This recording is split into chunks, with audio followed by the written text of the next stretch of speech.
আমি যদি আপনাদেরকে বলি শুধুমাত্র একটি ভাষা পারার জন্য বা একটি ভাষা দক্ষতা থাকার জন্য কোনো একটা দেশ আপনাদেরকে এমন একটা সুযোগ দিচ্ছে যেখানে আপনারা বিনামূল্যে পড়াশুনো করার পাশাপাশি আপনারা প্রতি মাসে চলার জন্য আপনি ওই দেশে থাকার জন্য এবং নিজের ফ্যামিলিকে সাপোর্ট করার জন্য টাকা পাচ্ছেন বা একটা ফি পাচ্ছেন এবং আপনার ওই পড়াশুনো শেষে তারপরে আপনি চাকরি জগতে স্থায়ী হওয়ার জন্য আপনি সুযোগ পাচ্ছেন।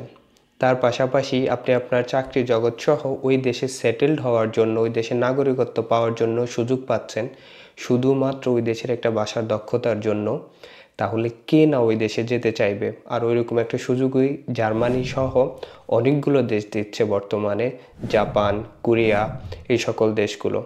কিন্তু যখনই আমরা একটি দেশের ভাষা সম্পর্কে বা একটা নতুন ভাষা সম্পর্কে আমরা চিন্তা করি তখনই আমাদের মনে পড়ে যে আসলে ভাষা শেখাটা একটা মারাথনের মতো। ওটা আসলে অত সহজ কোনো বিষয় নয়। কিন্তু অনেকগুলো পন্থা রয়েছে যেই সকল পন্থা ব্যবহার করে ভাষাবিদরা বা যারা বিভিন্ন ভাষায় পারদর্শী তারা ওই সকল পথগুলো আমাদের জন্য খুলে দিয়েছে, যেগুলো আমি ফলো করেছি। এবং আমার মনে হয় আমি যেগুলো ফলো করেছি এবং যেভাবে ভাষা শিক্ষায় আমার এই পথগুলো কাজে লেগেছে সেই সকল বিষয় নিয়ে আজকে আমি কথা বলবো। তো চলুন একটা ভাষা শিক্ষার মাধ্যমে আমরা শুধুমাত্র নিজের ক্যারিয়ার নয় বরং নিজের এবং চারপাশের বিকাশের জন্য আমরা অনেক সাহায্য করতে পারি এবং নিজেকে এগিয়ে নিতে পারি। তো চলুন আজকে ভাষা শেখার গুরুত্বপূর্ণ কিছু দিক এবং টিপস নিয়ে কথা বলবো। চলুন শুরু করি। মোটিভেশন বা গোল সেট করা। আমরা যাই করি আমাদের ওই সকল বিষয়ের পিছনে একটা মোটিভেশন থাকে, একটা গোল থাকে, একটা কারণ থাকে। এখন আমরা যখন জার্মান ভাষা শিখতে চাই তার পিছনে তিনটা কারণ স্বাভাবিকভাবে হতে পারে। হয় আমরা হায়ার স্টাডির জন্য শিখতেছি, না হয় আমরা জার্মানিতে একটা ক্যারিয়ার গড়ার জন্য শিখতেছি, না হয় আমরা শখের বশত শিখতেছি। সো যদি আপনি পড়াশুনো লাইক আপনি মাস্টার্স, পিএইচডি, ব্যাচেলর বা আপনি হাউস বিল্ডিং করার জন্য শিখেন তাহলে এর পিছনে মোটিভেশন থাকতে পারে যে আপনি বিশ্বের অন্যতম ভালো দেশগুলোর মধ্যে একটা দেশে পড়াশোনা করতেছেন। তো ওই জায়গায় আপনার গোল থাকবে সবসময় কি যে আপনি ওই ইউনিভার্সিটিতে পড়তে চান, আপনি ওই ভাইয়ের মতো হতে চান, আপনি এই হাউস বিল্ডিংটা করতে চান। তার পিছনে আপনাকে সবসময় মোটিভেট করবে হাউস বিল্ডিং করলে, যেমন আপনাকে কোনো ফি পেমেন্ট করতে হচ্ছে না, উল্টো হাউস বিল্ডিং করার কারণে আপনাকে তারা পেমেন্ট করতেছে। যদি আপনি কোনো ইউনিভার্সিটিতে পড়তে চান তাহলে ওই ইউনিভার্সিটি আপনাকে অনেকগুলো অপরচুনিটিস দিয়ে থাকে, তারা ফ্রিতে পড়াশুনো করার সুযোগ দিচ্ছে, তারা আপনাকে হায়ার পৃথিবীর সব থেকে ভালো ভালো যেই প্রফেসরগুলো আছে, লেকচারার আছে, তাদের কাছে আপনাকে শিক্ষায় শিক্ষিত করার সুযোগ দিচ্ছে। সো ওদের ওই জায়গা থেকে নিজেকে মোটিভেট রাখার জন্য আপনি তাদের ইনফরমেশনগুলো সবসময় কালেক্ট করতে পারেন, আপনি তাদের সাথে কানেক্টেড থাকতে পারেন। কিভাবে? আপনি যারা হাউস বিলং করতেছে তাদের সাথে সবসময় কানেক্টেড থাকেন, তাদেরকে ফলো করুন। এখন সবাই মোটামুটি ফেসবুকে, ইনস্টাগ্রামে ভিডিও দেয়, ইউটিউবে ভিডিও দেয়। সো আপনি তাদেরকে দেখে সবসময় মোটিভেট থাকতে পারবেন। সো মোটিভেশনের জন্য আসলে আমাদের দরকার হচ্ছে যারা ওই সকল সেক্টরে রয়েছে, যারা ওই সকল হাউস বিল্ডিং করতেছে তাদের সাথে কানেক্ট থাকা। যদি শখের বশত হয় তাহলে আপনি অনেক শৌখিন মানুষকে দেখবেন যারা 3, 4টা 5টা ভাষায় তারা নিজেকে দক্ষতা অর্জন করেছে এবং তারা ওটা প্যাশনেটভাবে করে। সো তাদের সাথে কানেক্ট হন, দেখবেন আপনি ভাষাকে এনজয় করতেছেন। নিয়মানুবর্তিতা বা রেগুলারিটি, এই শব্দটা আসলে আমি যখনই শুনি আমার মনে হয় কেউ এটাতে প্রেশারাইজ করতেই হবে।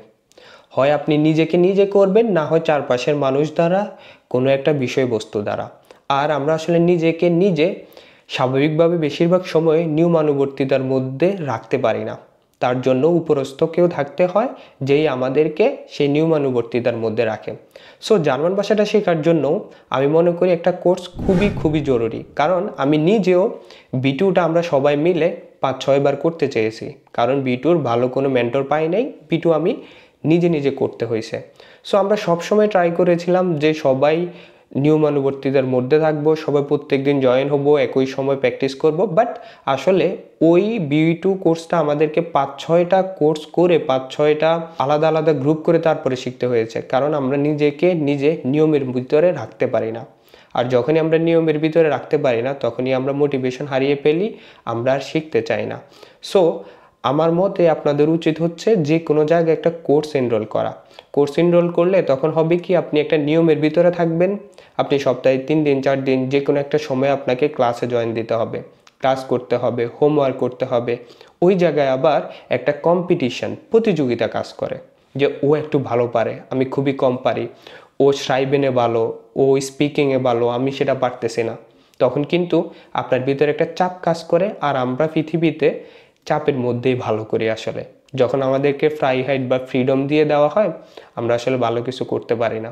দেখুন, যে যাকে স্কুলে যেতে চাপ দেওয়া হয় সে স্কুলে যেতে চায় না, আর যাকে কাজ করতে চাপ দেওয়া হয় সে কাজ করতে চায় না।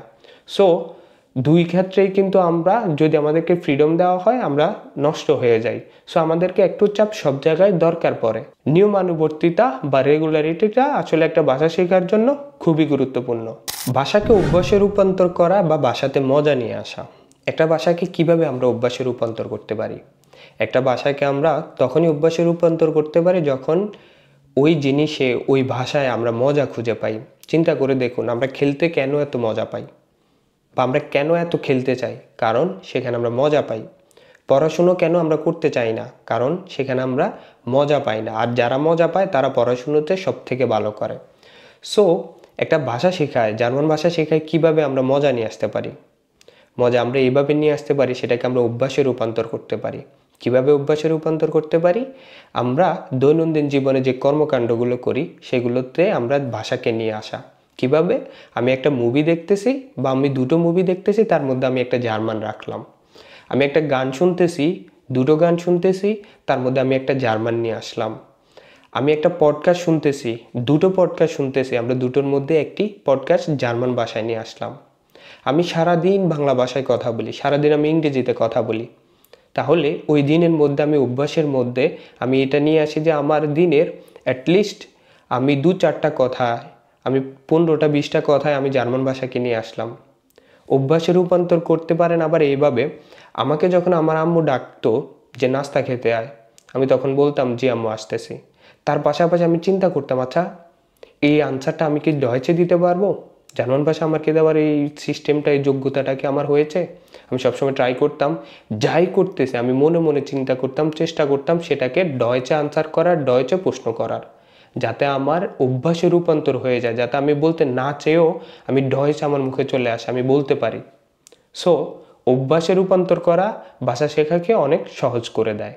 এটাও চেষ্টা করুন। মাতৃভাষার মতো করে শেখা। আসলে এটা বলতে আমি কি বুঝিয়েছি? এটা বলতে আমি বুঝিয়েছি মাতৃভাষাটা আসলে আমরা কিভাবে শিখেছি। বই থেকে পড়ে, খাতায় লিখে, কেউ জোর করে? না, মাতৃভাষাটা আমরা শিখেছি শুনে। সো নিজেকে শুনতে অভ্যস্ত করুন, কারণ আমরা সব থেকে বেশি শিখে হচ্ছি শুনতে, বা শুনে আমরা বেশি করে শিখি। আপনি যখন শুনেন তখন শুধুমাত্র আপনি একটা ভাষা শেখেন না, সেটা আপনি বলতেও শেখেন।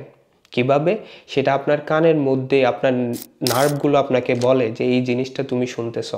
তো শোনার মধ্যে এবং আরেকটা বিষয় রয়েছে, সে বিষয়টা হচ্ছে শোনা আপনাকে উদ্বুদ্ধ করে ওই জিনিসটার প্রতি রেসপন্স করার জন্য। আর শুনতে গেলে আমরা সঠিক উচ্চারণটা করতে পারি। যে জিনিসটা আমরা ভালো করে শুনি, যে জিনিসটা আমরা ভালো করে অবজার্ভ করতে পারি, সেই জিনিসটা আমরা তত তাড়াতাড়ি তত ভালোভাবে বলতে পারি। আর যত বেশি আমরা শুনি তত বেশি আমরা ওই জিনিসটাতে অভ্যস্ত হই। আপনি একটা কথা অনেকবার বলুন, দেখবেন আপনি 5 দিন 10 দিন 15 দিন পরে সেই কথাটা আপনার আর মনে নেই। কিন্তু আপনি একটা কথা অনেকবার শুনুন, সেই কথাটা যখনই আপনি দ্বিতীয়বার শুনবেন, সেই কথাটা যখনই আপনি দ্বিতীয়বার বলবেন, সেটা আপনার ফিক্সড মেমোরিতে সবসময়ের জন্য থেকে যাবে। চিন্তা করে দেখুন, আমরা প্রথম যখন কথা বলা শিখেছি, আমরা শুনেই তো শিখেছি। দুই একটা শব্দ বলতে বলতেই আমরা সবগুলো শব্দই তখন বুঝতাম। ছোট বাচ্চাদেরকে দেখুন, তারা যখন কিছু শোনে সব কিছুই তারা বুঝে, হয়তো বলতে পারে না। সো শোনাটা অনেক ইম্পর্টেন্ট। আর শোনার জন্য সব থেকে ভালো হয় আপনারা দেখে দেখে শুনুন। ইউটিউবে, তারপরে মুভিতে, পডকাস্ট শুনে, যে কোনো কিছুতে দেখুন এবং শুনুন, অনেক হেল্পফুল হবে। তার পাশাপাশি হচ্ছে যে যেটাতে ইন্টারেস্টেড, আমি ইন্টারেস্টেড ছিলাম ট্রাভেল ভিডিওতে, আমি জার্মান অনেক ট্রাভেল ভিডিও দেখতাম। সো এটা ট্রাই করুন। এখন চলে আসছে আমি সব থেকে গুরুত্বপূর্ণ বিষয়টাতে, সেটা হচ্ছে পার্টনার খুঁজে বের করা, পার্টনারের সাথে শেখা। ধরুন আপনি একটা কোর্সে ভর্তি হলেন বা আপনি একা একা করতেছেন, যেভাবেই করুন চেষ্টা করুন আরেকজন পার্টনারের সাথে করতে, আপনার একটা বন্ধুর সাথে ভাষাটা শিখতে, বা আপনার যে কোর্সে ভর্তি হয়েছেন সেই কোর্স থেকে একজন পার্টনার খুঁজে তার সাথে ভাষাটা শিখুন। কিভাবে? পার্টনারের সাথে চেষ্টা করুন ডেইলি অ্যাটলিস্ট আধা ঘন্টা তার সাথে ডয়েচে কথা বলার। ধরুন ডয়েচে আপনি কথা বলতে পারতেছেন না, আপনারা ডয়েচে সবগুলো কথা পারেন না, মাঝে মধ্যে এমন সময় আসে যে আর ডয়েচের টপিক নেই বা ডয়েচের ওই টপিকে আপনারা কথা বলতে পারেন না। তখন আমরা করতাম কি, আমি আর আবেদ, যেই সকল ওয়ার্ডগুলো যেই সকল টপিকগুলো আমরা ডয়েচে বলতে পারতাম না সেটা আমরা ইংরেজিতে পরিবর্তন করতাম, কারণ ডয়েচের অনেক শব্দই ইংরেজির মতো। সো ওটাতে বিরাট কোনো প্রবলেম না। তবে সবথেকে গুরুত্বপূর্ণ হচ্ছে পার্টনারের সাথে থাকা, পার্টনারের সাথে প্র্যাকটিস করা। আর আপনারা জানেন না যে আধা ঘন্টার একটা প্র্যাকটিস আপনার পার্টনার থাকার কারণে একটা পার্টনারের সাথে প্র্যাকটিস করার জন্য কতটুকু হেল্পফুল হবে। কারণ আমরা নিজে নিজে যতই প্র্যাকটিস করি ওই জিনিসটা, ওই কথা বলাটা শুধুমাত্র আমরা আমাদের সাথে করি, ওই জিনিসটা আমরা শুনি না। আমি যা বলতেছি সেটা আমার মন ভালোভাবে শুনে না, কিন্তু আমি যা বলি বলার পরে তার যে ফিডব্যাকটা আসে, তার বিপরীতে যে আনসারটা আসে সেটা আমরা খুবই ভালো করে শুনি। তখন আমরা বেশি করে শিখি এবং সিচুয়েশন অনুযায়ী আমরা কথা বলতে পারি। ওই জায়গায় থেকে আমি কি ভালোভাবে বলতেছি, খারাপভাবে বলতেছি, আউসপ্রাকে বা প্রোনাউন্সিয়েশন নিয়েও আমরা ফিডব্যাক পেতে পারি। কারণ আমি যা বলতেছি সেটার এই ক্রিয়াটার সবথেকে গুরুত্বপূর্ণ বিষয়, বা এই ক্রিয়াটা তখনই সার্থক হয় যখন আমার শ্রোতা সেটা বুঝতে পারে। সো পার্টনারের সাথে শেখাটা খুবই ইম্পর্টেন্ট। এবার আপনি আমাকে বলতে পারেন যে আমি কোনো পার্টনার খুঁজে পাচ্ছি না, পার্টনার কিভাবে পাবো আমি? ওকে, সেটাও বিরাট কোনো প্রবলেম না। এখনকার সময় অনলাইনে অনেকগুলো অ্যাপস আছে, যেমন আমাদের সময় আমি ব্যবহার করতাম হ্যালোটক বা টান্ডেম। এই দুটো অ্যাপস খুবই খুবই ইফেক্টিভ। এগুলো আপনাকে হেল্প করবে নেটিভদের সাথে কানেক্ট করতে, বাইরের জগতের জার্মানির আউটসাইডের মানুষের সাথে কানেক্ট করতে। আমি মরক্কান এক ছেলের সাথে হ্যালোটকে কানেক্ট হয়ে এখন আমি যেখানে হাউস বিলং করতেছি এই জায়গায় আমি এসেছিলাম, তার একটা হেল্প ছিল ওই জায়গায়। সে এই জায়গায় আবেদন করছে, হাউস বিলং পেয়েছে, তারপর আমি এই জায়গায় আবেদন করি এবং ওর সাথে কানেক্টেড হয়ে তারপর আমি এই জায়গায় হাউস বিলং করতে আসি। সো এভাবে যখন আপনারা অনলাইনে গিয়ে পার্টনার খুঁজবেন, তাদের সাথে প্র্যাকটিস করবেন, তাদের সাথে একটা বন্ডিং সৃষ্টি হবে, আপনার একটা কানেকশন আসবে, তার পাশাপাশি আপনি ভাষাটাও শিখতে পারবেন। সো কেমন লাগলো আপনাদের আমার এই 5টি গুরুত্বপূর্ণ টপিকস বা এই টিপস জানাতে পারেন, আর হোপফুলি আপনাদের কাজে আসবে আশা করি। এবং নেক্সট কোনো ভিডিওতে দেখা হচ্ছে। Choose, bye bye, tata.